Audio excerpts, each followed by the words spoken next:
밖에서 바라보는 날카로운 시선, 외부자들 지금 시작합니다.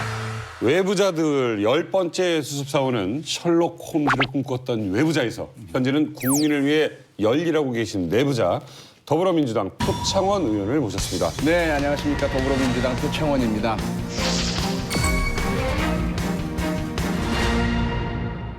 우리 외부자들에는 빨간 전화기를 통해서 뵌 적이 있었고요. 전화 연결 때와는 좀 느낌이 어떻게 다른 것 같으세요? 저는 직원 유세 나갔었어요.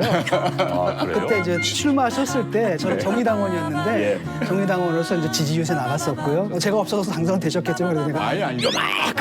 기여했습니다. 허다란 도움을 받았습니다. 아니 근데 어렸을 때부터 그 꿈을 꾸셨어요. 무슨 예를 들어가지고 셜록 홈즈라든지 뭐 탐정 소설 읽고 그쪽으로 꿈을 꾸거나 그런 거 있잖아요. 사실은 제가 그 국민학교 때, 지금 초등학교로 부르죠. 국민학교 때는 간첩 잡는 데 꽂혀 있었어요. 지나다니는 어른들 중에 간첩 같은 사람을 꼭 지목을 해서 매일 한 명 이상은 꼭 미행을 했습니다. 그러다 한 번은 정말 이분이 자꾸 뒤를 돌아보고 그러셔가지고 제 친구 한 명을 보내서 파출소에 신고를 했거든요. 경찰관이 직접 오셨어요. 그래서 그 집에 들어가서 신원 확인 다 하고 저희들한테 나중에 이분은 전혀 문제가 없다. 그런 일까지 있었어요. 야, 친구다. 오늘 외부자들 출연한 소감은 어떠십니까? 떨리고요. 긴장되고 잘 좀 많이 가르쳐 주시기 바랍니다. 아유. 표창원 의원님의 활약을 기대해 보겠습니다. 5.18 민주화 운동 기념일이 3일 앞으로 다가왔습니다. 이맘때면 어김없이 생각나는 한 남자가 있죠. 5.18 민주화 운동 기념일이 3일 앞으로 다가왔습니다. 이맘때면 어김없이 생각나는 한 남자가 있죠. 전두환 전 대통령이 23년 만에 다시 법의 심판대에 올랐습니다. 어떤 부분인가요? 사자 명예훼손이죠. 이분이 그 지난해 4월이죠. 회고록을 출간을 했는데 거기 읽어보면 어떤 내용이 나오냐면 5.18 당시에 헬기 기총 사격이 없었다. 그리고 그걸 주장했던 고 조비오 신부 이분은 정말 가면 쓴 사탄이다라고 이제 비난을 했습니다. 문제는 뭐냐면은 이게 사실 입증이 됐잖아요. 그러니까 예컨대 미국 대사관에서 미국 정부에 본국에 보내는 보고서 속에 문헌이 나온다라든지 그 당시에 이미 다수의 그 증인들이 있었고 그다음 전일 빌딩에서 물증까지 나왔고 해서 사실상 헬기에서 기총 수사를 한 게 사실로 확인이 됐거든요. 근데 모른다가 아니라 없었다, 거짓말한다, 더 나아가선 사탄이다라고까지 얘기했거든요. 이게 이제 사자 명예훼손이 걸린 거죠. 몰랐다라고 할 수 없는 게 그 전에 이미 다른 여러 가지 왜곡된 내용들 때문에 5.18 유족회 그리고 그 기념사업회 이런 단체들이나 피해자들로부터 법원에 출판금지 가처분 신청이 있었고 법원이 인용을 했어요. 네. 그럼에도 불구하고 다시 또 이런 왜곡된 사실들을 회고록으로 냈다는 것이 가장 큰 문제고요. 더 중요한 문제는 과연 이 건만으로 끝날 것이냐. 그렇지 않을 가능성이 높다는 거죠. 많은 사실들이 지금 드러나고 있기 때문에 아마 추가 고소 내지 그 이후의 기소도 가능한 상황으로 보입니다. 많은 사람들에게 좀 유쾌하지 못한 유행어입니다만은 누구나 다 알고 있는 이야기. 왜 나만 갖고 그래? 자, 본인은 이렇게 생각하고 있을지 모르겠습니다만 현대사에 절대 용서할 수 없는 수많은 비극을 남긴 것은 사실이지 않습니까? 자, 아픈 과거를 잊지 않기 위해서 전두환이라는 인물이 걸어온 어둠의 발자취를 다시 한번 짚어보도록 하겠습니다. 저희 세대에 있어서 뭐 어른들이 이제 6.25 때는 이랬다 하는 것처럼 지금 세대에는 12.12 사태라든가 11.6에 대해서는 잘 모르죠. 근데 우리 아마 이 현대사에서 가장 그 격변기였다고 우리가 봐도 지나친 말은 아니죠. 그리고 그 당시에는 이제 공포와 이제 침묵과 그다음에 이제 동조와 뭐 굉장히 힘든 시기였어요. 그 당시 대학생을 네, 저는 아주 그 뚜렷이 그러니까 서울의 기억하죠. 봄이 왔었죠.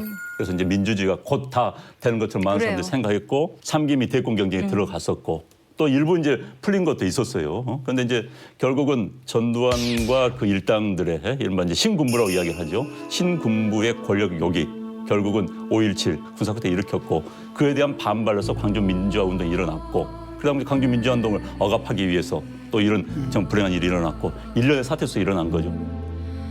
뜨거운 바람 부는 날 붉은 꽃잎저 흩어지고 사랑이여 내 사랑이여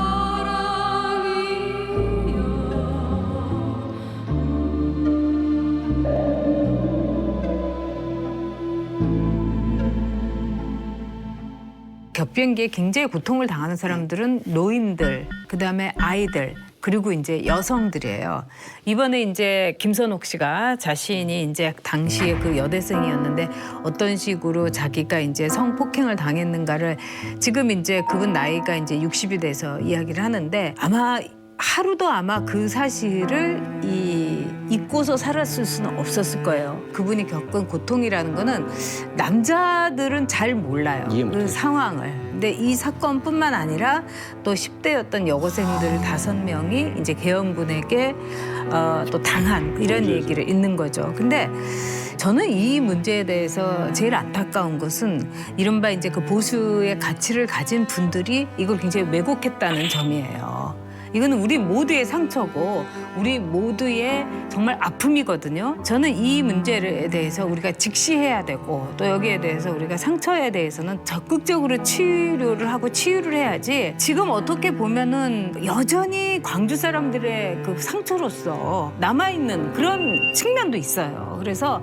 이건 우리가 빨리 넘어서야 된다 이렇게 봅니다. 보통 이제 피해를 받은 사람들은 나중에는 그 피해 사실을 얘기하게 돼 있잖아요. 근데 그 피해 사실이 못 나온 게 이 성폭력 문제예요. 그래요. 그러니까 여성으로서의 그 피해받은 부분들은 이제야 겨우 나온 겁니다. 그러니까 그 몇십 년이 지났습니까? 그다음에 우리가 5월의 노래 있잖아요. 5월 그날이 다시 오면 거기에 나오는 굉장히 끔찍한 가사가 있거든요.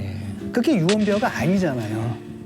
꽃잎처럼 금남로에 뿌려진 너의 붉은 피 두부처럼 잘리워진 어여쁜 너의 젖가슴 5월 그날이 다시 오면 우리 가슴에 붉은 그냥 모든 사람들이 인간으로서 시민으로서 광주에서 피해받은 사실에 더해서 여성으로서 피해받은 그 사실 여기는 아직 조사도 지금 안 돼 있는 것 같아요. 예, 제가 그저께 이제 국가기록원에 가서 그동안 공개되지 않았던 5.18 광주 민주항쟁 청문위원회에서 조사 내용, 그 국방부 자체 진상조사 내용 이런 것들을 좀 열람하고 왔어요. 그런데 너무 가슴이 아픈 게 그 당시 파견됐던 공수부대원 중에 한 명이 그 주남마을에서 2명의 청년과 1명의 여학생을 군인들이 데려와서 신문하고는 사살한 일이 있었거든요. 그 일에 관여했던 공수부대원인데 소지품을 검사하다가 그중에 한 명이 자기 외사촌인 걸 발견했어요. 그래서 너무 큰 충격을 받아서 그 이후에 이제 상당히 많은 방황을 하고 결국 전역하고 그리고 나서 이제 그 조사 내용에 수록돼 있는데 공수부대원들이라고 다 가해자만은 아닙니다. 그들도 피해자일 수 있어요. 역사에 의해서. 그런데 우리가 2차 세계대전 때 나치들의 그 만행들을 이렇게 보면 나중에 이제 아이히만이라는 집단학살의 설계자죠. 이 사람에 대한 재판 과정에서 이 사람이 나는 잘못한 게 하나도 없다. 나는 단 한 사람도 내 손으로 죽이지 않았다. 나는 그저 국가를 위해서 나에게 지시받은 내용을 열심히 수행했을 뿐이다. 이렇게 얘기를 해요. 그래서 이제 악의 평범성이라는 이야기가 나오기 시작하는데 전두환이나 뭐 장세동이나 이 사람들이 하는 이야기를 보면 딱 그 아이히만이 떠올라요. 나는 한 명도 죽인 일이 없어 왜 나한테 그래? 이런 모습이거든요. 같은 형제 자매이고 이웃 사촌일 수 있는 젊은이들을 적으로 만들고 적이 아닌 국민들끼리 서로 전쟁하게 만들고 그래서 수없이 많은 사람들의 생명이 그렇게 손상당하고 성폭행까지 이루어지고 이런 상황들이 초래된 데 대해서 반드시 책임을 물어야 합니다. 묻게 만들어야 하고 느끼게 만들어야 하는데 지금 그걸 안 하다 보니까 이들이 내가 한 일이 아니야라는 부정을 하게 되고 있는 거죠. 간혹 가다 술자리를 할 때 네. 사업으로도 잘하고 뭐 이런 어르신들인데 저를 두고 자꾸 앞에서 전두환 때가 좋았지 같은 거를 자꾸 얘기해주세요. 뭐 그때가 경제 발전을 이뤘고 개발하고 뭐하고 막 이런 게 좀 잘했어. 근데 뭐 그거는 뭐 근데 그거는 많이 들어요, 제가 어른들이. 보기에는 저도 많이 들어요. 그리고 또 그것도 사실은 사실이었어요. 그때 외환보유고가 넘치고 정말 그 너무너무 풍요롭고 막 이제 이런 게 갑자기 되니까 사람들이 입을 딱 다물고 있더라고요. 근데 그 당시에서 이 사람들이 굉장히 정교하게 국정 운영을 한 거는 사실이었다고 봐요. 그러니까 그 상징 조작이라고 하죠. 이미지 조작을 대단히 잘했고 그 중에 하나가 언론 통제죠. 보도 지침 등 완전히 언론을 장악을 하고 자기들이 원하는 뉴스만 내보내니까 상당수 어떤 사회 반감을 갖지 않은 국민들 중에는 그냥 세상이 다 좋은 거로만 느낄 수 있는 그런 분위기도 있어요. 그래서 저한테 그런 얘기하는 저는 좀 의견이 좀 다른 게 뭐냐면은 일단은 그때 내 느낌은 뭐였냐면 이건 박정희랑은 또 급이 다른 거예요. 박정희 수준도 안 되는 애들인 거죠. 이게 너무나 급이 다르고 딱 나오면 그 땡전 뉴스는 하고 그래서 우리가 그때 굉장히 많은 농담들이 나왔어요. 그 우습게 보는 농담들. 그러니까 이건 정말 대통령 깜도 안 되는 이상한 놈이 나와가지고 대통령질을 한다라고 해서 굉장히 반감들이 굉장히 많았고 그 이른바 이제 좀 가진 분들이 그 시절을 갖다 그리워하는 이유는 바로 뭐냐면 그때가 이른바 3조 호황이에요. 두 자릿수 성장하고 이런 때라는 겁니다. 유가 낮고 그렇죠. 금리 낮고 물가 낮고 예. 이런 식이었거든요. 그러니까 아주 좋은 쉽게 말하면 그 박정희 때는 경제가 삐걱거렸거든요. 그리고 경제적인 위기가 정치적 위기로 나타나는 거예요. 그래서 박정희 모델이 더 이상 작동하지 않는 겁니다. 그래서 몰락을 했단 말이죠. 그다음에 그게 어느 정도 정리된 다음에 갑자기 또 확 상승기였는데 그 시기예요. 그런데 이제 그건 있었어요. 전두환 대통령이 보니 좀 확실한 거 있었습니다. 난 경제 모른다. 그러니까 그래서 맡긴 경제 거예요. 관리한테 확실히 맡긴 건 있어요. 예전에 들었는데 일해재단. 이게 뭡니까? 그러니까 이제 일회재단이 요즘 이제 재단 하면은 뭐 K재단, 미르재단 때문에 많이 있는데 그게 원조격이라 할 수 있나요? 어찌됐든 원조지. 일회재단을 이제 전두환 대통령이 단임제입니다. 7년입니다. 7년. 7년을 그러면 7년 이후에 내가 뭘 해야 되지? 전두환 대통령 나이가 30년생이에요. 그러면 87년이라 해봤자 57세밖에 안 되는 겁니다. 너무 젊습니다. 그럼 내가 뭘 해야 될 것인가? 재단 하나 만들자. 근데 이제 재단 초기는 아웅산 사태 때 숨졌던 그 분들의 유가족들, 자녀들에게 장학금 주고 이제 그분들을 위한 재단을 만들었습니다. 그런데 이제 나중에는 그게 목적이 변질된 거예요. 그래서 이제 나중에 이제 그게 이제 일회 연구소 하면서 이제 이른바 본인이 나중에 장기 집권, 그러니까 뒤에 수렴청정을 하려고 했던 거죠. 자기의 후계자인 누군가를 내세워서 나중에 제가 노태우 대통령을 생각했겠지만 그 뒤에서 수렴청정을 하면서 국정에 영향을 미치기 위해서 그걸 만들었다. 이런 이야기. 아무튼 뒷이야기 굉장히 많아요. 그렇죠. 그 돈이 재단에만 머문 게 아니라 결국은 개인에게 흘러들어가고 자녀에게 흘러들어가고 이렇게 해서 지금 몇 천억이 들어간 거죠. 네, 2,249억 정도로 지금 추정을 하고 있고 그게 이제 추징금으로 법원에서 내려졌는데 그 절반만 현재 납부가 돼 있는 상태고요. 납부를 했고 그래서 뭐 남은 돈이 뭐 19만 원이 29만 원. 그 전에 납부하기 전에도 그랬어요. 네. 전 재산이 29만 원밖에 없다. 네. 그러니 뭐 알아서 해라. 근데 다 찾아냈죠. 그래서 그 총 1,500억 가까이를 찾아냈는데 여전히 그 정도 액수를 추징을 더 해야 합니다. 어떤 분이 저한테 그러더라고요. 그래도 박근혜 전 대통령이 굉장히 잘한 일이 몇 가지가 있는데 그중에 하나가 이 전두환 재산 추징법을 어쨌든 그건 사실이니까 국회에서 통과시킨 거 아니냐. 그래서 그건 정말 그 역사의 아이러니이지만 정말 잘한 일이다 이렇게 얘기하는데 물론 잘한 일이라고 생각합니다. 근데 그 배경을 보면은 아주 복잡한 게 있어요. 일단은 박근혜 전 대통령은 전두환 대통령에 대해서 굉장한 원한을 갖고 있었던 거죠. 그러니까 전두환 대통령 얘기만 하면 얼굴에서 그냥 쎄하고 지나가면서 레이저 눈길을 쏘고 근데 그거는 최태민 때문이죠. 최태민하고 이제 박근혜 전 대통령하고 너무 유착돼 있고 이거는 박정희 전 대통령도 최태민 때문에 굉장히 고통스러워했어요. 그거를 이제 전두환 전 대통령이 알았기 때문에 자기가 이제 권력을 잡자마자 최태민을 저 인제에 있는 안가에다가 보내버렸어요. 그래서 박근혜 전 대통령은 최태민을 그렇게 억류를 시키고 인제에다가 가다 뒀다는 거에 대해서 전두환 대통령에 대해서 가장 그 큰 원한을 갖고 있고 매섭게 말하자면은 법의 이름을 빌려 가지고 응징을 했던 그런 측면도 있죠. 자, 여전히 국민들은 그를 용서할 준비가 안 된 것 같습니다. 전 정권의 사명 결정에 대한 비판의 목소리가 최근 다시 높아지고 있죠. 많은 비판이 있죠. 다만 그 김대중 대통령 같은 경우는 본인이 1980년에 사형 선고를 받으셨을 때 그때 법정에서 하신 말씀이 있잖아요. 정치 보복은 나로서 끝이 나야 한다. 다시는 이런 비극이 이 땅에 없어야 한다. 본인이 그런 말씀 하셨기 때문에 그걸 지키고 싶으셨던 거죠. 대통합을 이루려는 좀 그런 의도도 좀 앞에서 많이 얘기를 했었고. 그게 공식적인 것이고 앞에 나온 것이었고 이제 우리는 더 이상 영호남 지역 감정 없이 그리고 뭐 보수 진보 다툼 없이 서로를 그렇게 적으로 돌리지 말고 갈등 없이 함께 잘합시다. 이것이 이제 명분이지만 정치를 해본 분은 누구나 다 알죠. 그게 불가능하다는 건 다 알죠. 얼마나 교도소에 있었죠? 아니 그 전두환 대통령이 2년. 그게 이제 12월 달에 이제 선거가 있었지요. 대통령 선거가 있어가지고 김대중 대통령이 당선이 됐습니다. 당선이 된 다음에 당선자 신분에서 김영삼 대통령과 협의를 한 거죠. 그런데 이제 김영삼 대통령도 부담이 컸었어요. 자기 대해서 정말 전직 대통령을 구속해서 수감하고 지금 이제 감옥에 있는데 그래서 이제 YS도 본인 임기 끝나기 전에 털고 싶었고 또 김대중 대통령은 새로운 출발을 하기 위해서 통합이라는 사실 호남에서의 최초의 대통령이었고 그렇기 때문에 다 통합의 이런 차원에서 끌고 갔던 거고 그래서 이제 12월 22일 대통령 당선자 김대중, 현직 대통령 YS, 김영삼 두 양반이 합의에 의해서 이제 사면을 했던 거죠. 저는 그 당시 정치적 상황을 고려한다면 그건 불가피하지 않는 생각이 듭니다. 네. 과거에 지존파라는 연쇄살인범 집단이 있었어요. 네. 부자들 죽여야 된다. 네. 그래서 살해하고 시신을 태우고 막 유기하고 엄청난 짓들을 저질렀죠. 연쇄적으로. 그런데 이들이 잡히고 나서 뭐라고 했냐면 더 못 죽이는 게 한이다. 그래서 그들에 대해서는 이들은 인간도 아니다. 거기다 대부분 다 뭐 사이코패스다. 그래서 저들은 절대로 반성하지 않을 것이다. 이렇게들 다 이야기를 했는데 그때 마지막 사형 집행 직전에 할 말이 있느냐 했더니 눈물을 뚝뚝 흘리면서 사죄를 합니다. 제가 이 말씀을 왜 드리냐면 전두환 이분도 결국 내란음모 살인 수없이 많은 사람들을 죽게 만들었던 죄로 사형 선고를 받았던 사람이잖아요. 네. 그런데도 단 한 번도 피해자들께 사죄의 뜻을 보인 적이 없어요.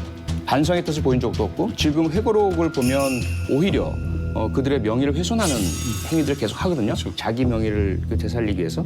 그렇다면 지존파의 사례처럼 이 사람도 결국 막판에 자기가 그러한 입장에 가까이 느껴봤을 때 비로소 내가 잘못했구나라는 걸 느끼지 않았을까. 그런데 그럴 기회조차 없이 딱 2년간 교도소에서 황제 감옥 생활을 하고 바로 사면받고 나와서 여전히 떵떵거리고 살고 있는 이 모습. 그것은 너무 아쉽고 안타깝다는 거죠. 이제 이런 거거든요. 아무리 국민통합이다 하더라도 예를 들어서 뭐 나치를 사면해 주는 게 통합에 도움이 되는가? 그다음에 그 당시 상황을 봐도 사실 보수주의자들도 전두환 좋아하는 사람이 없었어요. 왜냐하면 전두환 노태우를 갖다 집어 넣은 게 바로 그 보수 정권이었거든요. 김영삼 정권이고 모든 사람들이 그걸 다 박수 쳤단 말이죠. 근데 그걸 왜 풀어주냔 말이에요. 그래서 그건 내가 볼 때 김대중 대통령이 자기 스스로 할 수 있는 일이 아니었다라는 겁니다. 왜냐하면은 5.18 그 쿠데타 이런 것들은 범죄잖아요. 근데 이 사람들 감옥에 집어넣는 건 아주 합법적인 사법적인 과정이었거든요. 이게 같이 둘 수 있는 건 아닌 거고, 그러니까 잘못된 시그널을 주는 거예요. 이게 정치 탄압, 정치 보복인 일이다 보니까 사람들한테 잘못된 시그널을 주는 게 그분들이 감옥에 간 게 이게 정치 상황 때문이다. 그분들이 했던 짓 때문에 간 게 아니다. 이러면서 결국 어떤 일들이 벌어지냐면 그 고향에서 일회공원 공원을 지어요, 기념공원을. 근데 이게 그 지역 사람들 어쩐지 몰라도 다른 지역 사람들한테 굉장히 큰 상처가 되거든요. 아니, 우리를 그렇게 죽인 사람들, 우리 친구들을 죽인 사람들, 그 사람들을 그걸 기념하기 위해서 그 지역에서 공원까지 지어라고 할 때 분노가 생기거든요. 근데 이런 일들이 왜 가능했냐란 말이죠. 저는 그때 김대중 대통령이 전두환 전 대통령이라는 하나의 정치인 또는 이제 그 쿠데타를 정변을 일으켜가지고 권력을 잡고 자신에게 사형 선고를 내린 그 사람을 사면했다고 생각하지는 않아요. 사형을 이렇게 그 선고 받았을 때 그때 이제 김대중 그 대통령이 자기를 살려달라는 이런 말을 썼죠. 저 그거 읽었을 때 너무 가슴 아팠어요. 그걸 군부가 요구했었고. 그때 이제 미국을 비롯한 국제사회가 압력을 넣어가지고 결국 이제 그 사형을 면했는데 그 암흑기라는 게 단 한 사람의 어떤 응징이나 이런 것으로서 끝날 건 아닌 거죠. 그렇기 때문에 그 당시에 이제 상황에 대해서는 그 이호 여사의 그 자서전에도 나와요. 얼마나 그 김대중 대통령이 고민을 하고 그랬는가. 저는 그래서 이제 우리 시대에 대해서 이제 김대중 대통령이 그 모든 그 시간을 그 당시의 상황을 우리가 이제 품겠다. 이제 그런 뜻으로 저는 이해를 했어요. 물론 이제 모든 것에 대해서 이 사면이라든가 이게 남발하는 거에 대해서 저는 굉장히 반대를 해요. 근데 지금의 그 사면 남발과 또 그 시대적인 상황은 또 달랐을 수도 있을 거다. 이래서 이거는 앞으로 우리 자신이 많은 생각을 하면서 지켜보고 분석하고 또 이 점에 있어서 그 시대에 나는 어땠는가, 그 시대에 우리는 어떤 모습이었는가를 한번 바라보는 그런 측면을 아마 김대중 그 대통령은 생각지 않았나 이런 생각도 들어요, 저는. 이렇게 진행이 돼서 되다가 보거든요. 일단 사면을 하든 뭐 하든 간에 당사자한테 물어봐야 되는 거예요. 너희들이 지금 반성하느냐, 사과할 의향이 있느냐. 그럼 다음에 사과를 합니다, 반성하고. 그다음에 피해자들한테 가야 돼요. 좀 저렇게 사과를 하고 반성을 했는데 용서하시겠느냐. 용서하는 거죠.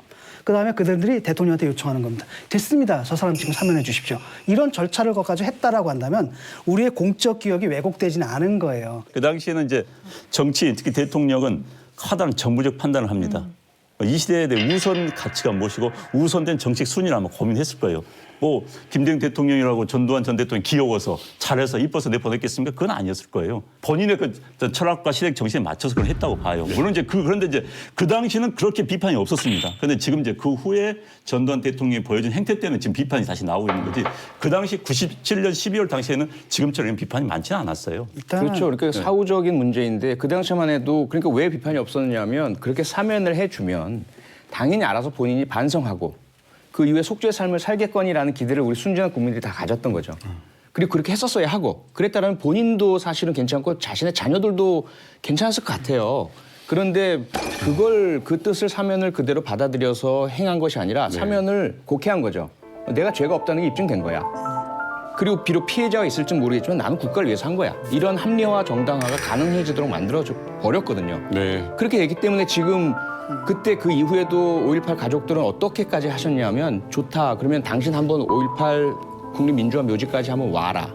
와서 희생된 영령께 사죄라도 해줘라. 그러면 우리가 당신을 용서할 수도 있을 것 같다. 안 왔어요. 그 당시에는 그럴 수밖에 없었다 쳐요. 그렇죠? 뭐 지지율도 떨어지고 통합이 없으면 당선도 어려울 테고 이후에도 통치도 어려울 테니까. 그러면 그 뜻을 받아들여서 이후의 이야기 상황이 그렇죠. 그러니까 받아들여. 통치의 문제죠. 받아들여서 이후에 그 국가를 정말 생각했다면 본인이 사죄하고 속죄하고 반성의 길을 걸었어야 하는 거죠. 88 고령의 전직 대통령이 23년 만에 다시 법의 심판을 받는 것은 이제 피할 수 없는 일이 된 것 같은데요. 조금이나마 국민들의 상처를 위로하기 위해서 그는 어떤 메시지를 내놓아야 할까요? 아무 메시지도 안 하는 게 좋겠어요. 그러니까 맞아. 정답이야 정답. 조용히 가시라. 차라리 그냥. 아이. 우리가 기대하기에는 진실과 용기죠. 있는 그대로를 내어놓는 참 용기를 발휘해 주시기를 우리가 기대하지만 예.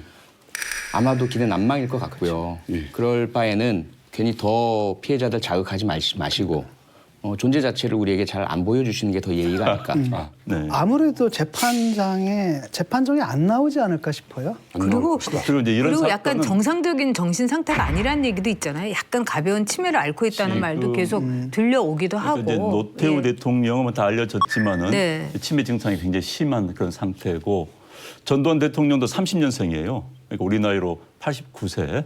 그렇기 때문에 아마 본인이 건강상을 이유로 재판에 못 나오겠다 한다면은 이 혐의상 아마 못 나올 수도 있는 상태지요. 근데 변호인들이 와서 이야기를 하겠죠. 그렇기 때문에 혐의가 너무 빠른 사안이기 때문에 본인의 증언이니 뭐 이렇게 별로 필요가 없어서 재판은 굉장히 간단히 끝날 가능성이 높죠. 어떻게 될 거라고 보세요? 우선은 그 형사 재판의 걸석 재판은 기본적으로 불가한데 고령, 질병 등 사유가 있으면 이제 걸석 재판도 가능하죠. 그래서 아마도 그런 걸석 재판이 될 가능성이 높다. 그리고 전두환 피의자, 피고인 스스로가 굳이 법정에 나가서 자기 변호를 할 의사가 없어 보이거든요. 그러면 아마도 대리인인 변호인이 출석한 상태에서 사실관계 명확하니까 그러한 간략한 재판이 이루어지지 않을까 네. 그런 예상은 되고 있고요. 재판 관할지는 당연히 이제 피의자 중심지로 관할 이전이 이루어지는 예도 많고 더더군다나 아마도 피고인 측에서는 광주라는 특성상 그 고소인이 계시는 그리고 사건이 발생했던 광주에서는 공정한 재판을 받지 못할 것이다 이런 주장을 할 가능성이 높죠. 그래서 아마도 피고인 소재지인 서울로 이관될 가능성이 높아 보입니다. 최근 광주에서 발생한 또 하나의 사건이 대한민국을 경악하게 하고 있습니다.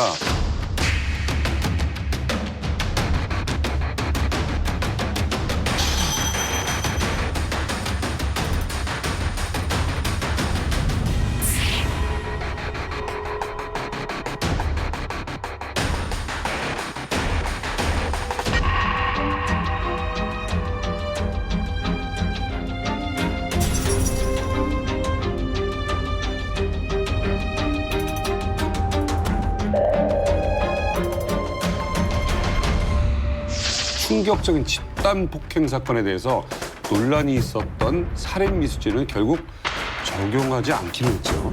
네. 자, 여기에 대해서 좀 국민들을 분노하고도 해요. 네, 납득을 못하고 계시고 거의 죽기 직전까지 간 거 아니냐. 그리고 살해하려는 의도가 있었던 건 아니냐. 이제 이렇게 보시는 거죠. 그런데 경찰의 고민은 살인 미수를 적용하려면 우선 살인의 고의라는 의도를 확인을 해야 합니다. 증거를 확보해야 하는 것이거든요. 네. 둘째로 만약에 죽이겠다는 확실한 의도가 없다 하더라도 죽을 수도 있다.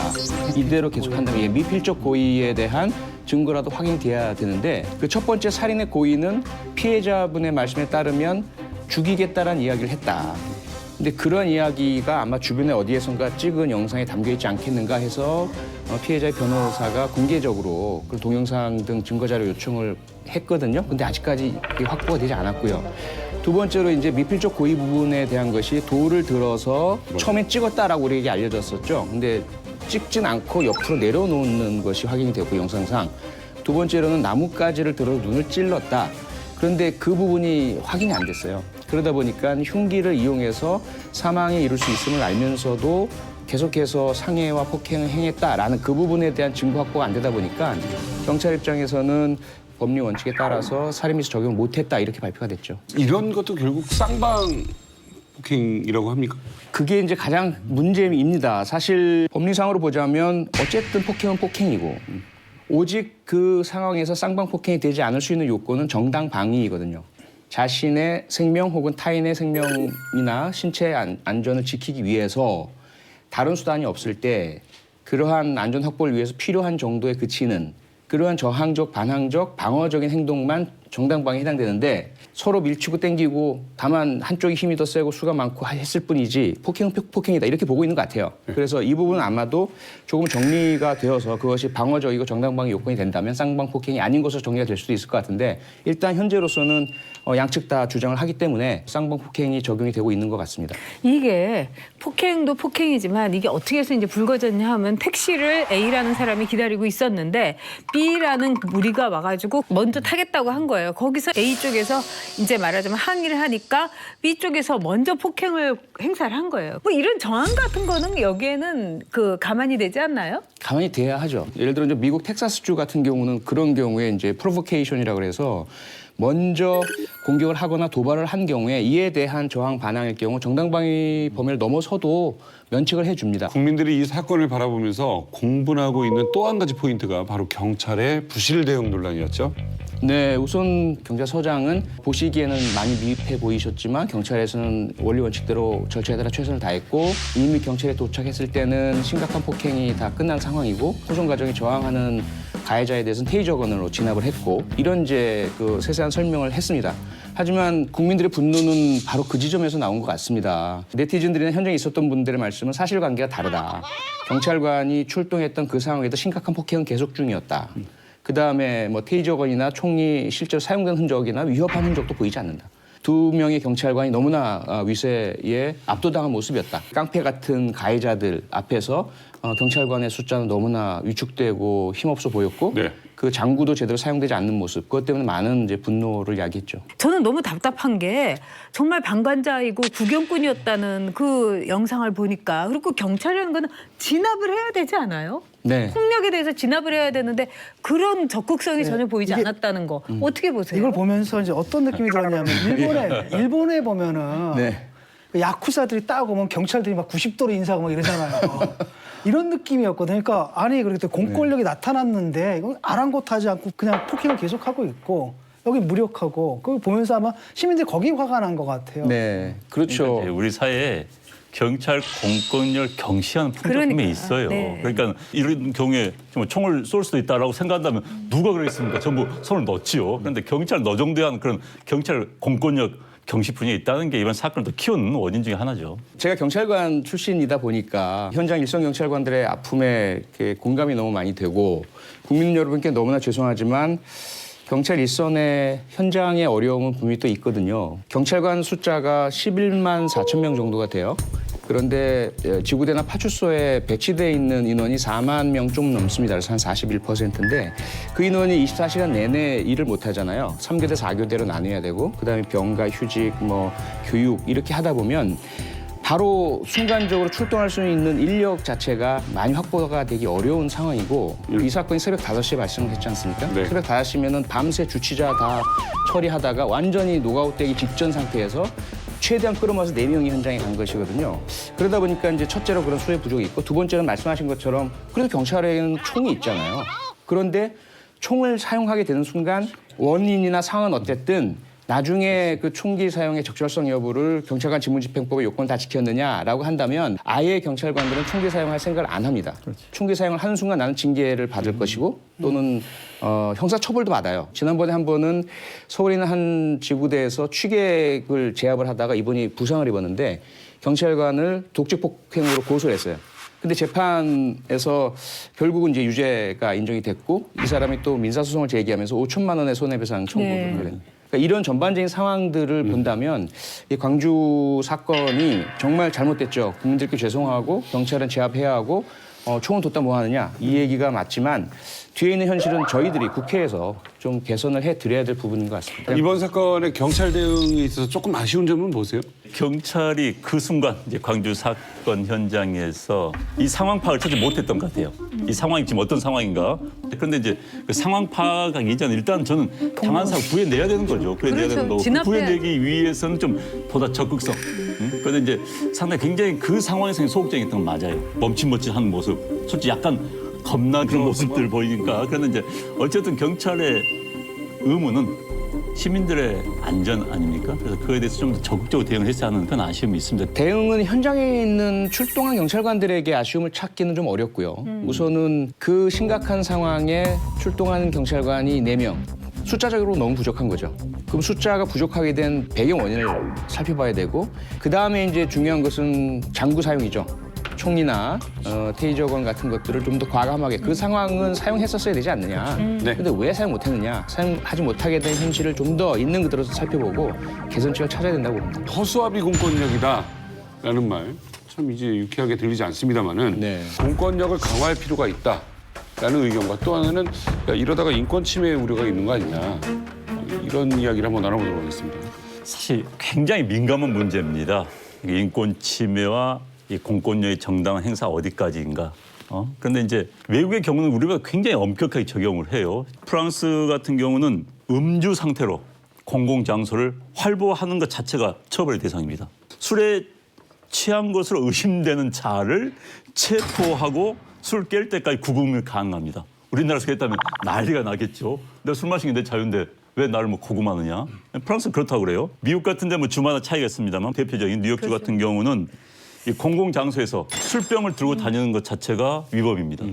그리고 공원에서 남의 눈에 보이도록 술병을 내놓고 술을 마시면 우리 뭐 사실 그런 경우 있지 않습니까? 우리 이제 연트럴파크에서 다 예, 주말이면 다 그걸 또 낭만이라고 우리는 생각하는데 그럴 경우에 $1,000의 벌금, 100만 원. 굉장히 100만 원 엄하죠. 정도, 10만 원 이상의 또는 6개월 이하의 징역을 하고요. 그다음에 이제 영국 같은 경우는 경찰이 술 취한 사람한테 술 마시는 것을 그만두라고 요청을 할 수 있답니다. 그래서 거부하면은 불법으로 규정한답니다. 이 정도로 이제 공권력이 이런 분야에까지 영향을 미칠 수가 있는데 근데 우리는 이제 이 정도까지 아니다 하더라도 어쨌든 주폭이라고 하지 않습니까? 이들을 제지하고 막는 경찰관들 권한 행사에 대해서 우리가 좀 잘 우리가 좀 봐줄 필요가 있다 생각이 듭니다. 저도 이제 그 지역구 정치를 할 때 이렇게 돌아다녀 보면은 정말 지구대에서 경찰관들 진짜 고생해요. 근데 대부분이 말하자면 술 취해가지고 난동 부리는 사람들이에요. 자, 이렇게 술 취해갖고 난동 부리는 사람들에게 우리나라 공권력이 언제까지나 이 사람들 집에다 데려다주고 이런 뒤치다꺼리를 해야 되는가. 공권력을 우습게 보는 사람들 뒤치다꺼리 하면서 정작 보호받아야 될 약자들이 너무 무참한 일을 당하는 거예요. 얼마 전에 전라북도에서 어떤 일이 생겼냐면 장애인이 이 편의점 앞에서 이렇게 앉아 있었는데 경적을 막 2대가 빵빵 울리고 가니까 시끄럽다고 한 거예요. 근데 거기에 아마 조폭 같은 사람들이 있었는지 나와서 목검으로 그 장애인을 두드려 팬 거예요. 그래서 이 사람이 쇼크를 받아가지고 결국은 그냥 이렇게 죽었어요. 이게 도대체 우리가 왜 세금을 내며 우리의 안전을 왜 이렇게 담보받지 못하나. 이거는 우리 사회의 과제일 거예요. 그런데 정말 중요한 거는 미국이나 영국 같은 데는 공권력에 대해서 저항을 하면 종신형까지도 받고요. 경찰관 패고 그러면요 인생이 끝나요. 그 사람의 인생이 끝나요. 그 사회에서. 근데 우리나라는 그게 아니잖아요. 인권이 도대체 누구를 위한 인권인 거예요? 저는 적절하다고 보고. 적절하다. 왜냐하면은 미국 같은 경우에 경찰이 계속 죽이잖아요, 사람들을. M1 흑인들 죽이고 로드니 킹 때리고 이런 사건들이 그냥 비일비재하게 일어나서 폭동까지 번지고 이런 것들이 있거든요. 그래서 문제가 되는 건 뭐냐면은 경찰이 갖고 있는 정당한 그 공권력도 행사하지 못하게 만드는 여러 가지 요소들이 있을 거예요. 예를 들어 문제가 생겼으면 그 책임 몽땅 검찰에게 맡긴다라든지. 이번에도 출동을 했는데 4명이라고 하지만 저쪽은 7명이거든요. 조폭이에요. 4명에서 7명을 제압할 수는 없는 거거든요. 술취한 그러니까 이런 것들이 시스템의 문제다라는 거죠. 그래서 시스템을 통해 가지고 해결해야 될 것 같고, 그다음에 주폭 문제 있잖아요. 이거는 난 손해배상을 매겨야 된다고 봐요, 이 사람들한테. 그러니까 연행하고 다 풀어주고 이러는 게 아니라 연행가지고 하면 바로 수갑을 채워서 꼼짝 못하게 하고 나중에 집안에 데려다주거나 이랬을 때는 그 벌금형만이 아니라 그에 따른 비용들 있잖아요. 비용들 갖다 강하게 매긴다라든지 이런 방식을 통해 가지고 술 취하면 안 되겠구나. 그걸 깨닫게 해줘야 되는 생각이 들어요. 미국처럼 경찰관이 그렇게 조금의 불법 행위가 있다 해서 마음대로 공권력을 하도록 우리 국민들이 허용할까? 그건 아닌 것 같아요. 그건 아닌 것 같고 경찰관이 너무 힘들어서 그렇긴 하지만 노래방이나 또는 음주운전 단속 현장에서 조금 항의하면 그 사람들이 마치 경찰관을 공격한 것처럼 허위로 위장을 해서 그분들이 공무집행 방해로 처음에 입건됐다 나중에 이제 영상 분석을 통해서 허위임이 밝혀져서 무죄로 나오고 이런 사건도 있어요. 그러다 보니까 무조건 경찰에게 공권력 강화해달라 이건 아니죠. 하지만 꼭 필요한 요소에서 필요한 영역에서 자신이나 시민을 보호하기 위해서 전혁 선생님 말씀처럼 약자를 지키기 위해서 경찰의 힘은 반드시 사용할 수 있도록 우리 사회를 좀 만들어줘야 될 것 같습니다. 앞으로 29일 6.13 지방선거가 한 달도 채 남지 않았습니다. 선거 열기가 서서히 달아오르는 와중에 이색 광고가 등장을 했죠. 아마도 이제까지 선거에서는 이런 일은 없었는데 이재명 그 후보가 이제 더불어민주당의 후보로 정식으로 결정이 되고 경선까지 거쳤는데도 지금 말하자면은 반 이재명 전선이 굉장히 격렬한 거예요. 해경군 김 씨는 누굽니까? 뭐 이런. 그리고 2차 광고, 3차 광고. 그러니까 제가 보기에는 3차, 4차까지 되면은 남경필을 찍읍시다. 뭐 이렇게 나올 수도 있을 것 같아요. 근데 이제 여기서 해경군 김 씨는 누구냐? 아주 정확하게 얘기하자면은 이재명 후보의 부인으로 추측되는 아이디가 이제 문재인 대통령에 대해서 굉장히 안 좋게 얘기하고 뭐 이런 것이 그냥 일파만파인데 이게 그 경기도지사 선거에서도 굉장한 이슈가 됐었어요. 그러니까 지금 이제 문재인 대통령을 이제 지키는 선거다 이러는 건데 그것이 지키는 선거를 떠나가지고 문재인 대통령 이후의 어떤 정치 세력까지도 지금 걱정하는 그런 어떤 과열 현상을 띠고 있어요. 저도 기자 생활하면서 또 이 정치판 뛰어들면서 벌써 몇십 년째 선거 앞두고 신문 광고에 이런 거 처음 봤습니다. 그러니까 그렇죠. 이제 특정 정치를 지지한 세력 또는 특정 정치 세력이 게다가 같은 편에 있을 것으로 예상되는 그런 후보에 대해 비난하는 것을 또 중앙 언론지에다가 돈을 모아서 광고하는 건 또 처음 봤어요. 아니 표 의원님, 저 네. 궁금한 게 예. 맞아. 후보 세 분이 의원이시잖아요. 그러니까 표 의원님, 어떤 거예요? 저는 어떻게 궁금한 게 봐요? 궁금해요. 나 뭐예요? 심지어는 경선을 거친 세 분이 함께 모여서 네. 아 이제는 이재명 후보를 밀어주십시오라고까지 했어요. 네. 무슨 일입니까 지금?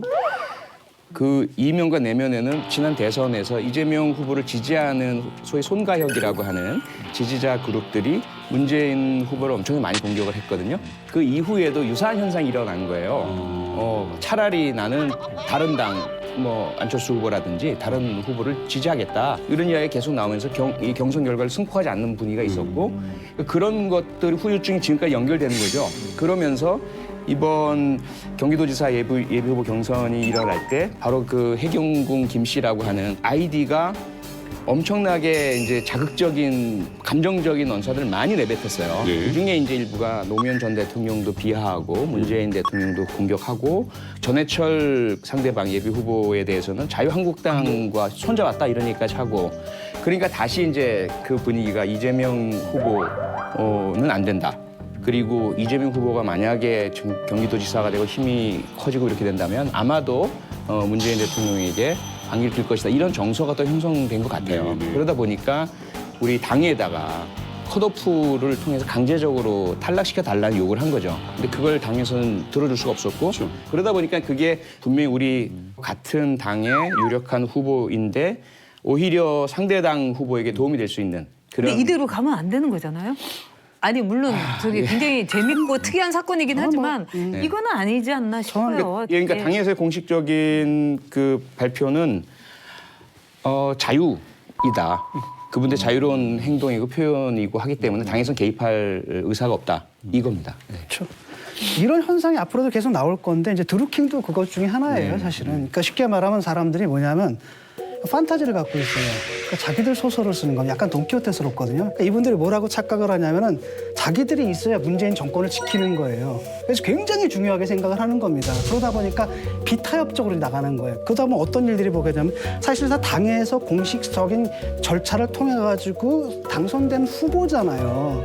근데 이분들이 바로 뭐냐면 이걸 갖다 뒤엎어달라고 얘기를 한단 말이죠. 그렇다면 정당 민주주의가 무너지는 거예요. 또 하나는 친문, 이 정치인들이 이용해요, 이거를. 쉽게 말하면 당내에서 친문이 있고 이른바 비문이 있는 거 아니에요. 당내 권력 싸움에서 이들이 권리당원들이거든요.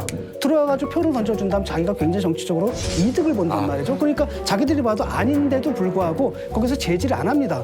이용을 해먹어요. 지금 전해철 의원 지금 나와서 얘기해야 돼요. 지금 저 사람들에 대해서. 그러지 말라고. 저기 표창원 의원님께 좀 여기 질문이 나왔었는데. 있습니다. 네. 신문 광고 이후에 네. 이재명 후보의 뭐 반응이라든가 이런 건 좀 혹시 모르십니까? 아니 이재명 후보도 뭐 공식적으로 이제 자제를 하고 있고요. 네. 그 자체는 법적으로 문제가 없는 한 자유로운 행위다라고 관용하는 상태이고 어쨌든 선거는 잘 치러야 될 테고 선거 네. 치르고 나서 당내 화합을 위해서 네. 그런 노력을 할 그런 이제 의사를 표출하고 있고요. 다만 이제 진중권 선생님 말씀하신 부분이 추정인데, 그러니까 정치인이 개입했다는 추정인데 추정은 할 수가 있어요. 근데 아직까지 증거는 확인되지 않고 있어서 각자의 그 모금을 한 분들 혹은 그런 글을 올리고 하는 분들은 순수한 개인들이에요, 사실은. 그래요. 자신들은 옳다고 믿고 하지만 그분들께 그런 이야기를 자꾸 전파시키는 사람들이 있어요. 여러 가지 이야기를 계속 뭐 팟캐스트라든지 이렇게 하면서 이것이 마치 바른 방향이냐? 그러니까 정보의 왜곡 현상이 중간에 일어나고 있는 거죠. 이제 그 정보의 왜곡 현상을 누군가가 고의적으로 자신에게 유리하도록 하고 있다는 건 커다란 문제이고 정말 이건 발본색원해야 될 부분이고 다만 이제 그 본인인 전해철 의원 같은 경우는 지속적으로 이재명 후보에 대한 지지를 선언하고 있고 비방을 멈춰달라는 자제 요청을 하고 있어요. 네네. 그 부분은 그렇게 하고 그런데 계십니다. 전해철 의원 측에서 이른바 해경군 김씨 관련 수사를 의뢰했는데 네. 만약에 그게 이재명 후보의 부인으로 드러나면 어떻게 되나요? 그러니까 수사가 과연 어디까지 갈 수 있느냐는 이제 두고 봐야 될 텐데 해경군 김 씨라는 그 아이디 트위터 아이디의 행위는 분명히 해당 행위이고 당내 징계 대상이고 만약에 당원이라면 형사적으로도 문제가 되는 범죄 행위거든요. 그런데 그 아이디의 소유자가 누구냐라는 것이 만약에 이재명 후보의 부인이고 공모관계 아니겠느냐 이게 밝혀진다면 당연히 이건 후보 자격도 박탈돼야 하는 것이고 형사적인 책임도 져야 되는 것이겠죠. 다만 이제 이번 사건을 조금 우리가 생산적으로 한번 활용할 필요가 있다. 네. 어떤 말씀이냐면 법의 영역과 정치의 영역에 대한 구분을 우리가 이제 좀 하자. 네. 예를 들어 정말 뭐 컷오프든 혹은 후보 자격 박탈이든 해야 할 위법 행위들이 있습니다. 불법 행위가 있고 그 부분이라면 검증 과정 그리고 공천 관리 심의 과정에서 다 걸러집니다. 각 당이 공당에서 그 부분이 다 지나가고 난다면 그다음에 정치의 영역이거든요. 그러면 허위사실 유포 등 공직선거법 위반이 아닌 한 상대방의 문제를 제기할 수 있잖아요. 제기해서 알립니다. 알리면 유권자들이 들으시고 그 부분을 판단하실 권리가 있으신 거예요. 네. 이재명 후보의 경우에는 다 알려졌어요. 거기다가 무슨 뭐 녹음까지 사실은 법에서 가처분 인용이 이루어져서 틀어서는 안 되는 녹음들이 인터넷에 막 돌아다녀요. 그럼에도 불구하고 권리당원 다수, 일반 국민 다수가 이재명이라는 사람을 더불어민주당 경기도지사 후보로 결정했어요. 그러면 승복을 해야죠. 그 부분만큼은 이번 사건을 계기로 해서 그런 승복의 문화, 법과 정치의 영역의 확실한 구분 이분들 했으면 좋겠습니다. 지방선거가 바짝 다가온 가운데 외부자들의 특별한 내부자가 방문해 주셨습니다. 이분을 한마디로 정의하자면 대한민국 정치사의 한 획을 그은 거물 정치라고 할 수 있습니다. 영원히 사시는 분. 이분을 한마디로 정의하자면 대한민국 정치사의 한 획을 그은 거물 정치라고 할 수 있습니다. 영원히 사시는 분. 네, 오늘 모시도록 하겠습니다. 나와주십시오. 아유, 어서 오십시오. 예, 안녕하십니까. 아유, 반갑습니다. 예. 아유, 반갑습니다.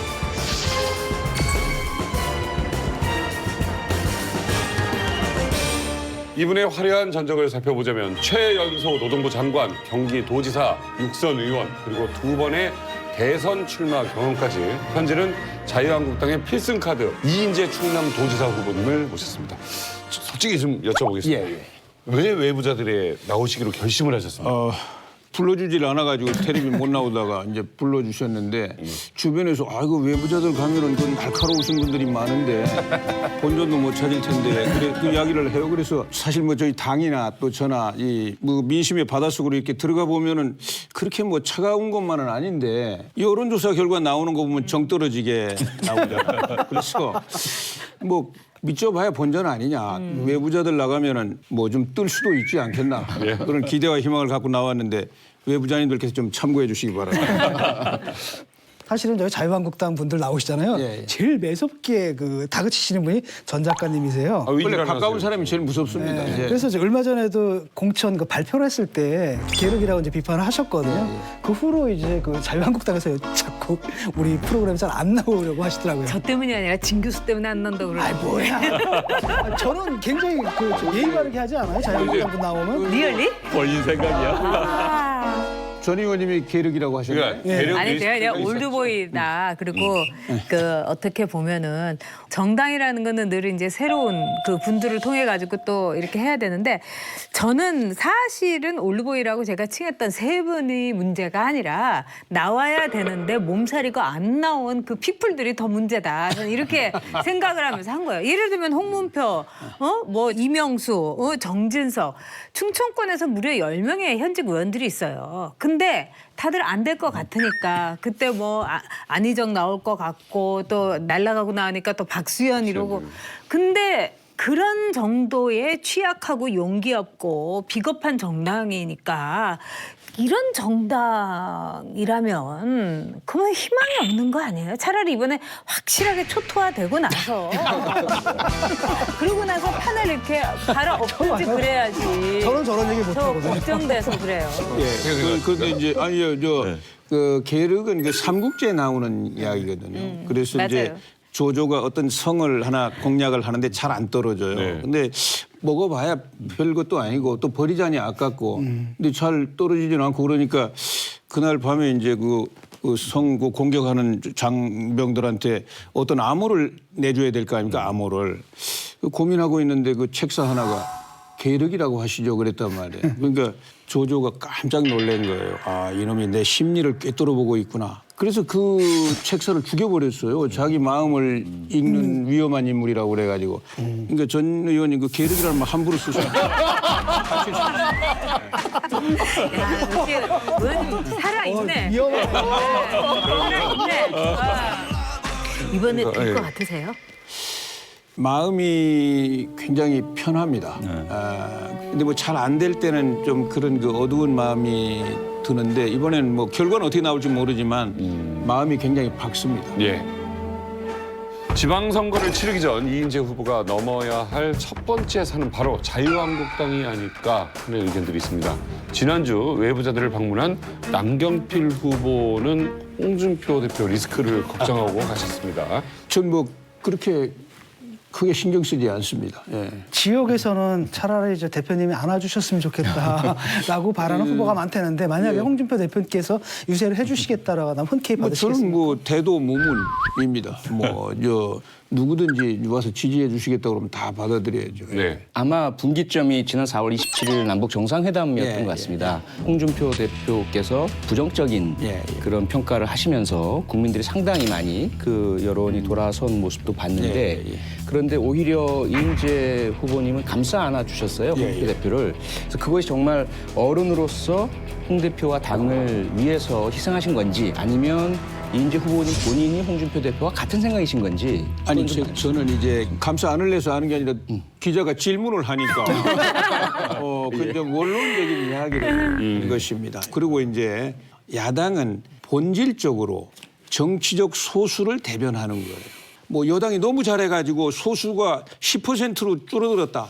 그래도 그 10%를 위해서 죽기 아니면 살기로 대변해야 되는 게 야당 대표입니다. 뭐 소수가 다수되고 다수가 소수되는 게 민주주의 아닙니까? 그런 점에서 넓게 이해를 해야 된다 이런 뜻으로 이야기한 거고요. 그리고 이제 좀 뭐 걱정하시는 분들도 많은데 이 안보 이슈는 선거 표심을 거의 좌우하지 못합니다. 예. 과거에도 그랬고요. 예. 사실 그 미국의 민주당 의원들이 트럼프 얼마나 싫어하겠습니까? 예. 그럼에도 불구하고 북미 회담을 지지하는 성명을 여야가 같이 내거든요, 의회에서. 근데 정작 당사자인 우리나라에서는 제일 야당의 대표가 색깔론을 펴고 있다라든지 그 정부랑 대립각을 세우는 모습을 지금 보이고 있거든요. 야당이 꼭 이래야 되는가? 왜냐하면 미국 같은 경우 야당 안 그러잖아요. 아니 그런데 이제 물론 외교 안보는 초당적으로 대처해야 됩니다. 그건 뭐 원론 원칙이고요. 그러니까 홍 대표가 이제 그거를 정확하게 지적을 했으면 별 문제 없었을 텐데 어휘 선택을 좀 잘못했던 것 같아요. 그래가지고 예. 이제 좀 혼이 나고 있는 상황인데 본질은 정상회담에서 핵이 없는 한반도 비핵화 원칙을 확인했잖아요. 그러나 이제 앞으로 갈 길이 뭐 너무 험난한 길이 남아 있습니다. 실제로 핵을 드러내는 문제는. 그런데 너무 일찍 축배를 드는 것처럼 막 분위기가 들뜨니까 야 이거 이러다가 일도 그르치고 더 잘못되지 않을까 이렇게 이제 걱정하는 국민들도 있는 건 사실 아닙니까? 또 뭐 김정은 위원장이 핵을 다 드러내기만 해준다면 제가 제일 먼저 가서 업어주고 싶어요. 근데 뭐 내가 업어줄 힘이 있는지 잘 모르겠어요. 그런데 하여튼 본질은 그렇다는 걸 좀 이해를 해주셨습니다. 예. 알겠습니다. 근데 홍준표 대표의 그 발언에 대해서 어떤 적절한 그 용어를 사용하지 못한 이런 거다 하는데 읽는 능력, 그 국민들의 마음을 독해하는 능력이 부족한 거예요. 지금 김정은이를 좋아하는 사람이 어디 있겠으며 김정은이가 그동안에 얼마나 위험인물인지 다 알고 있는 거예요. 하지만 지금 이 상황 속에서 남북 대화라는 거는 하이 오퍼튜니티, 굉장히 큰 기회가 있다는 걸 우리 국민들은 리스크를 안으면서 보고 있는데 국민들을 너무 단세포처럼 취급을 하면서 냉전주의적인 말을 막 쏟아내니까 결국 아까 정치는 미래로 가는 거, 내일로 가는 거, 내일이 없는 거예요. 어제만 얘기하고 있는 거예요. 바로 그 점이에요. 예, 지금 너무 참 정확한 말씀을 하신 것 같아요. 사실은 이제 이 하루빨리 북한 핵 위기라는 이 먹구름이 좀 거치기를 우리 국민들이 얼마나 고대하고 있습니까? 그런데 찬물을 좀 끼얹은 것 같은 이런 발언을 하신 모양이죠. 저는 사실 홍 대표가 뭐라고 했는지 정확하게 정말 정신이 없어가지고. 이장 평화쇼라든가 이제 뭐. 홍준표 대표께서 대표직을 걸고 사수하겠다고 한 6개 지역이 있습니다. 네. 어딘지 알고 계시죠? 저는 뭐 구체적인 어디 지역은 모르겠어요. 대구, 경북, 부산, 경남, 인천, 울산입니다. 대구, 경북, 부산, 경남, 인천, 울산입니다. 충남이 빠졌습니까? 끝나 없더라고요. 안 지켜주신 모양이네요. 아니 그러면서 왜 그렇게 홍준표 대표는 나가라고 그러셨어요? 또 다른 한편에서는 김성태 원내대표 당식 농성의 이유가 지방선거를 겨냥한 거 아니냐라는 시각도 있습니다. 단식 농성이 자유한국당에 도움이 됐습니까? 저는 뭐 정치적으로 이제 이득이 되고 있다 이렇게 생각하는 거예요.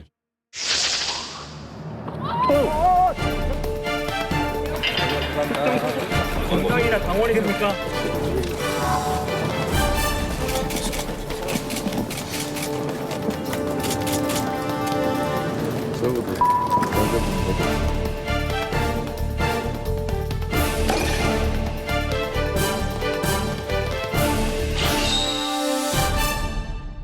저는 이 구속이 된 거는 불가피한 일이었다 이렇게 생각을 합니다. 왜? 이분은 그동안 꾸준히 말하자면은 문재인 대통령을 이제 지지하고 더불어민주당을 지지하면서 온라인에서 아주 굉장히 꾸준하게 활동을 해온 사람이에요. 이분이 뭐라고 그랬냐면 홍준표가 목표였고 홍준표가 없기 때문에 할 수 없이 김성태를 때렸다. 이거는 뭐냐면 준비된 접근이지 우발적으로 욱해가지고 그냥 친 게 아니에요. 폭력은 최후의 수단도 될 수 없는 어떤 폭력도 정당화될 수 없는데 선거가 있습니다. 유권자한테는 총알, 투표권이 있어요. 그걸로 쏘면 되는 거예요. 그 전혁 선생님 말씀 중에 이 사람이 오랜 문재인 후보 지지자 아니에요. 이분의 아버지가 자유한국당 권리당원이세요. 문재인 그리고 찍지 않았다고. 아버지가 권리당원인 거하고 무슨 상관이 잠깐만요. 있어요. 말씀드리잖아요. 네. 거기다 이 본인도 지난 대선에서도 문재인 후보를 또 투표하지 않았어요. 네. 다만 그 이후에 전화 상담원으로 오래 근무를 했는데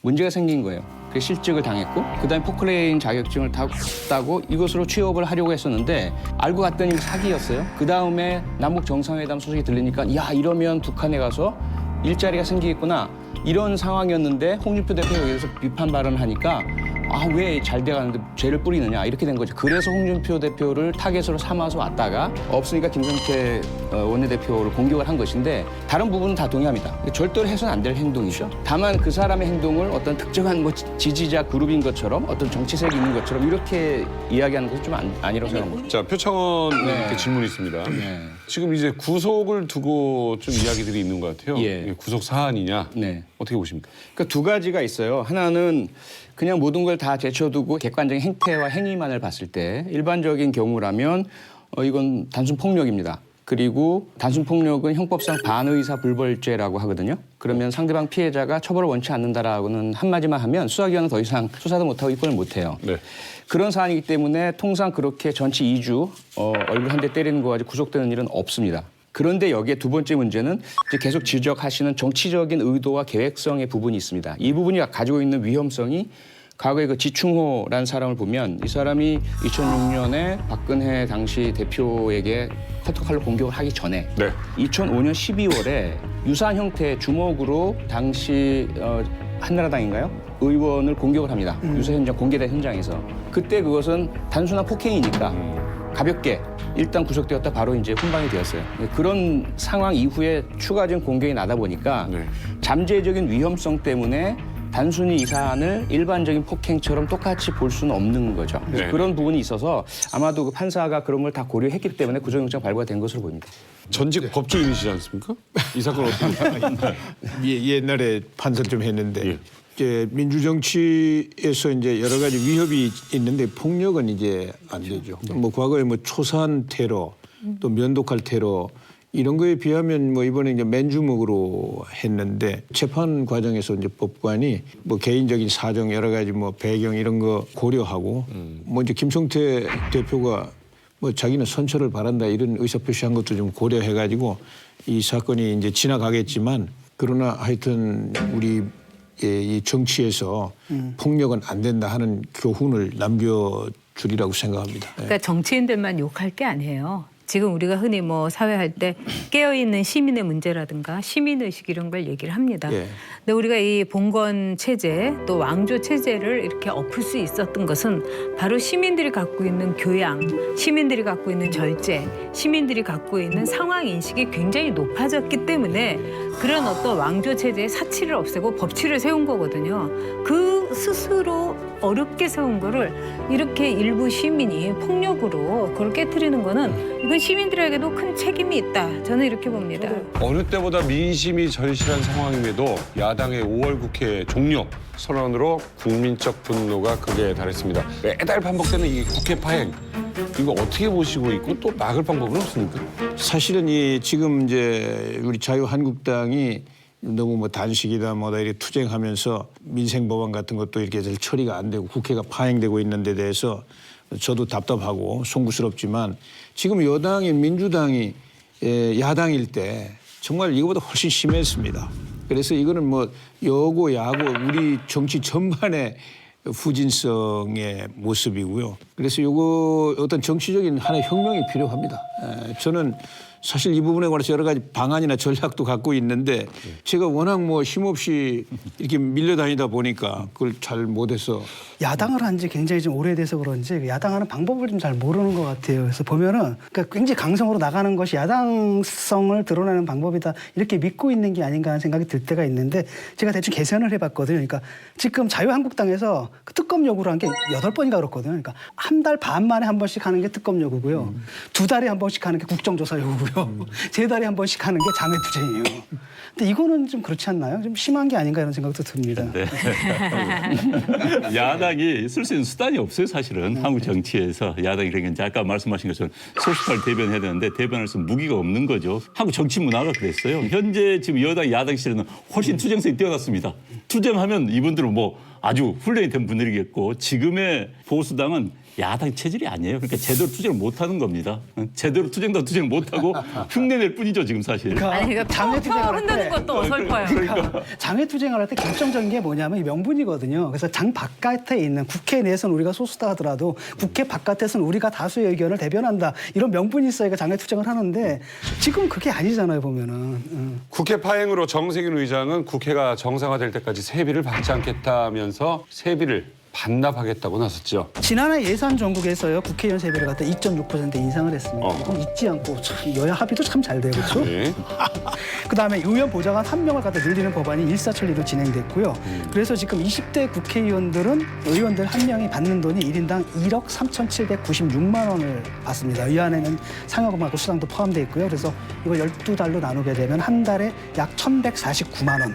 근데 이제 294명의 국회의원이 법안 처리를 한 건도 하지 않고 네. 챙겨간 혈세가 총 33억 7,806만 원입니다. 네. 사실 이제 우리 국민들이 가장 불신, 그러니까 믿지 못한 기관이 이리 가면 정치인, 국회가 나옵니다. 그래서 이제 국회의원들이 왜 일도 하지 않으면서 고액의 연봉을 받고 돈을 받느냐 이런 지적이 많지 않습니까? 그래서 이제 프랑스에서도 국회에 대한 불신이 워낙 강합니다. 그러다 보니까는 국회의원 수를 지금 3분의 1 줄이겠다. 그다음에 봉급을 깎겠다. 프랑스 국회는 일회 임기가 5년입니다. 그러니까 3선 15년만 하고 그만둬라. 연임 금지 이런 식으로 제안을 하는데 이제 국내에서도 국회에 대한 근본적인 개혁 욕구가 앞으로 커질 겁니다. 그러나 이제 현 순간 국회의장이 할 수 있는 방법이 없기 때문에 국회의장으로서는 국민에 대한 최대한의 성의를 보이는 게 아닌가 싶어요. 근데 본질적인 부분은 아니라고 봐요. 전혀 본질적인 부분은 아니고 그냥 국민들한테 면피하겠다는 거고. 또 책 쓰면 진짜로 되잖아요. 문제를 해결하려면 앞으로 그러지 말라는 거예요. 매번 나오면 또 장애투쟁하고 뭐 이런 식으로 하는 걸 갖다가 세비 반납하는 거 때울 겁니까? 그런 건 아니잖아요. 그래서 그 문제 자체를 갖다 해결하는 게 국민의 요구지. 그다음 또 하나는 뭐냐, 반납하게 되면 정말 반납해야 할 사람들이 반납하는 게 아니에요. 오히려 양심적인 사람들이 반납을 하고. 현직 내부자가 계시니까 여쭤보겠습니다. 세비 반납에 대해서 어떻게 생각하십니까? 근데 당연히 무노동 무임금 원칙에 따라서 국민들께 죄송하고 당연히 반납을 한다면 저도 동참합니다.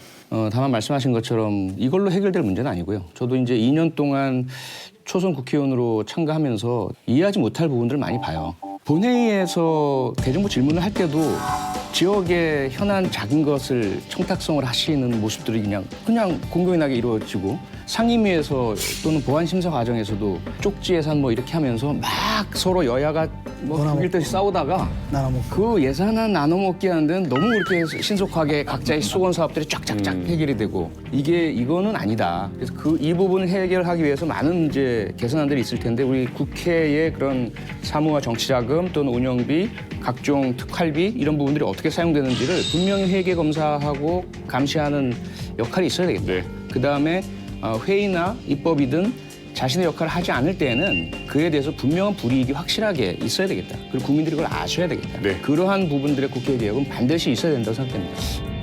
자, 지금부터 열정 뿜뿜 이인재 후보의 선거 도전기를 살펴볼까 합니다. 지금까지 총 몇 번의 선거를 치르셨죠? 수도 없습니다. 뭐 너무 많이 치러가지고 뭐 이제 큰 선거만 해도 국회의원 7번에 또 이제 도지사 선거, 또 대통령 선거 그거만 해도 10번 아닙니까? 또 이제 경선이 치열한 경선이 너무 많았어요. 또 당내 선거도 많았고요. 크게 잡아 한 17번 정도 되는 것 같고요. 좀 작게 잡으면 이제 10번 정도 본선거를 치렀습니다. 그 영화 관람 좀 하시나요? 영화는 제가 아주 매니아입니다. 예, 그 영화가 노무현입니다라는 영화 보셨나요? 예, 제가 텔레비전으로 봤습니다. 예. 예, 그 당시 그 씬스틸러로서 엄청난 존재감을 남기셨는데 혹시 그 보시고 뭐 불만 같은 건 뭐, 없으세요? 아니 저는 불만 없습니다. 여기에 예, 좀 예. 추가적으로 하자면 왜냐하면 이인재 후보님에 대해서 젊은 세대가 노무현입니다라는 영화에서 처음 봤다는 뭐 그 비교적 정서도 많아요. 뭐 객관적으로 공정하게 잘 했습니다. 불편하진 않으셨습니까? 불편하지 않았습니다. 예. 불편하신 것 같은데요, 말 자꾸. 아주 불편하지 않습니다. 그러니까 가장 핵심이 어쨌든 다른 것도 많으셨을 텐데 영화에서 보이면 이인재 후보님께서 노무현 후보를 색깔로 공격을 하시잖아요. 그 빨갱이, 장애인. 뭐 좌익, 아니, 뭐 장인 얘기. 그건 아니고 이제 그러니까 그런 모습이 예, 비춰졌기 예. 때문에 예, 그 부분을 이제 우리 젊은 분들이 생각했을 때는 지금도 우리가 그런 이념몰이 때문에 많은 갈등들이 심한데 후보님이 그 당시에 노무현 당시 후보를 이념몰이로 공격하시는 모습 이 부분에 대해서 조금 많이 좀 우려하는 분들이 예, 있거든요. 그것 때문에 제가 뭐 손해를 많이 봤죠. 제가 할 생각이 전혀 없었습니다. 그런데 장인어른 문제가 있는 무슨 신문 그거를 이렇게 그 우리 공보하는 사람이 기자들한테 갖다가 이게 배포했던가 봐요. 그거 제가 몰랐는데 그러니까 이제 노 후보가 그걸 들고 와서 당신 저 이런 거 가지고 나를 이렇게 공격하는 게 이게 맞느냐 막 이렇게 해서 할 수 없이 이제 제 입에서 이제 나오게 된 이야기죠. 예, 그랬는데 그때 그것 때문에 마음을 다치신 분들한테는 뭐 아주 지금도 막 송구스럽게 생각하고요. 예. 국회에 비공식 기네스 기록을 가지고 계십니다. 예. 정말 많은 별명을 갖고 계세요. 예. 여의도 별명왕 나 이인재. 다음 중 최고의 별명과 지우고 싶은 별명은 무엇인가? 네. 자, 먼저 최고의 별명을 뽑아주세요. 1번 피닉제, 2번 철새, 3번 올드보이, 4번 도리도리, 5번 리틀 박정희. 자, 최고 마음에 드는 거는 피닉제입니다. 피닉제. 피닉제. 그 피닉제라는 별명은 왜 마음에 드세요? 불사조로 아닙니까? 불사조. 우리 말로 하면은 불새인데 죽고 싶은 사람 아무도 없잖아요. 그러니까 뭐 어차피 뭐 수명이 다 하면 이제 제가 돼서 사라지는 건데 그때까지는 이제 불덩어리처럼 살아있는 그런 정치인이 되고 싶다 그런 뜻이죠. 최악은 뭐 철새라고. 철새. 예. 자, 나름대로 내가 좀 억울한 게 있다. 예, 뭐 철새는 객관적으로 나쁘지 않습니다. 그 생활 반경을 철새를 나쁘다. 철새가 나쁘다. 나쁜데 그만 맞지. 철새가 나쁜 거. 오늘 철새 기분 나쁘지 이거. 도리독감 말고는 뭐 그렇게. 생물학적으로 이미지로 쓰는데 원래 철새는 이제 텃새보다는 훨씬 더 아주 스케일이 크고 경험도 많고. 그렇죠. 맞습니다. 넓은 반경을 생활권으로 하는 새니까 좋은 새인데 정치인은 자기 신념이나 가치나 노선 이런 거에 충실하게 뭐 힘들 때는 힘들게 뭐 좋을 때는 또 좋게 이렇게 일관되게 가야 되는데 네. 그거 뭐 자꾸 이해관계에 따라서 좋은 데를 찾아다닌 거 아니냐 이런 뜻으로 이제 그렇게 이 별명을 붙였다면 그건 뭐 저로서는 좀 억울하죠.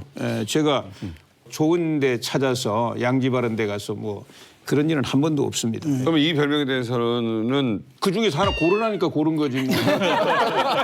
특별히 뭐 유감을 갖고 있는 거 아닙니다.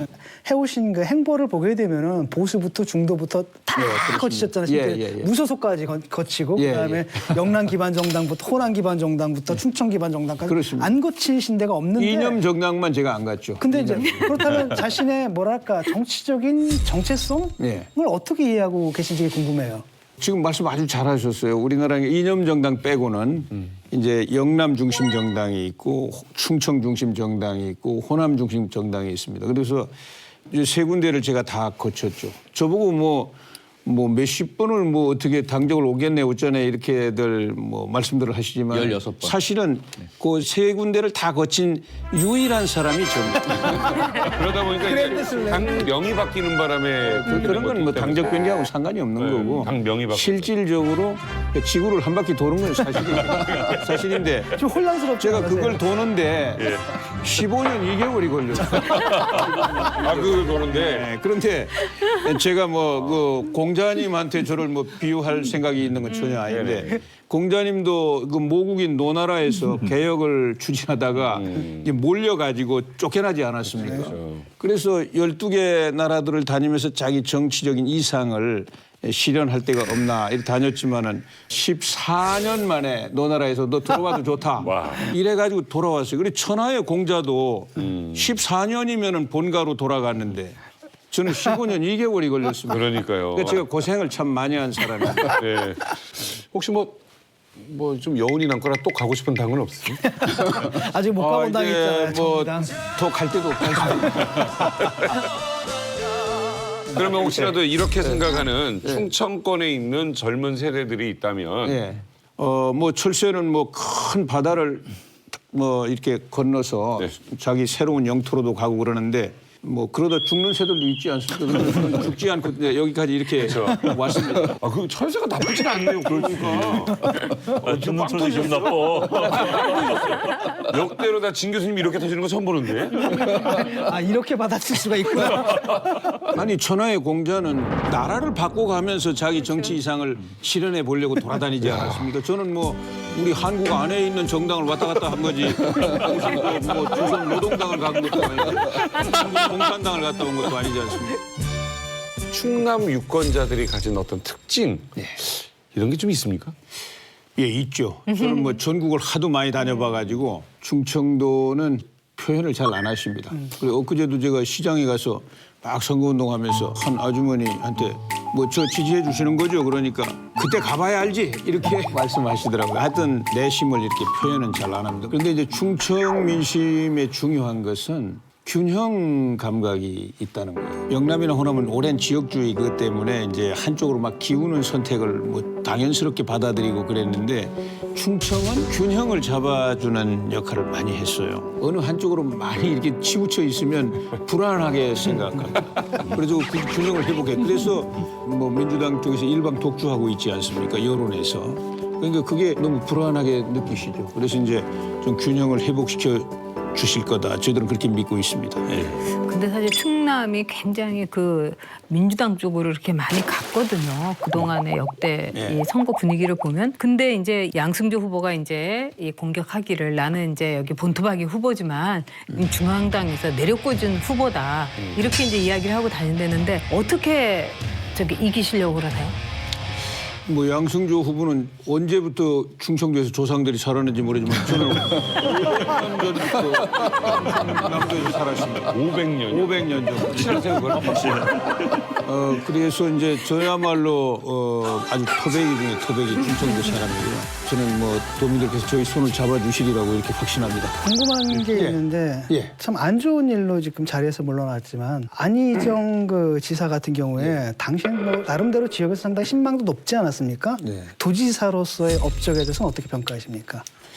예, 이제 그 물론 뭐 제 고향 후배이기도 해서 좀 가혹하게 말하기는 좀 그런데 그 의혹은 많고 또 말은 무성했는데 실제적으로 구체적으로 뭐 손에 잡히는 사업을 벌려가지고 어떤 성취를 이루어낸 거는 잘 안 보인다고 그래요. 뭐 제가 일일이 확인을 못했습니다만은 그게 좀 안타깝습니다. 그러면은 만약 당선되신다면 충남지사 이인재 가장 먼저 우선적으로 할 정책은 어떤 겁니까? 충청남도가 가지고 있는 기회는 두 개가 있어요. 하나는 환황의 경제권의 교두보로서 이제 여러 가지 거기에 맞는 첨단 산업이라든지 관광, 생태 이런 그 산업 벨트를 구축하고요. 또 이쪽에 그 청주 국제공항에서부터 우리 충남, 세종, 대전으로 국제과학 비즈니스 벨트가 관통하고 있습니다. 거기를 활성화해가지고 수많은 젊은이들이 벤처에 도전해서 벤처의 숲을 이루도록 그래가지고 이제 성장의 새로운 그 토대를 구축을 하면은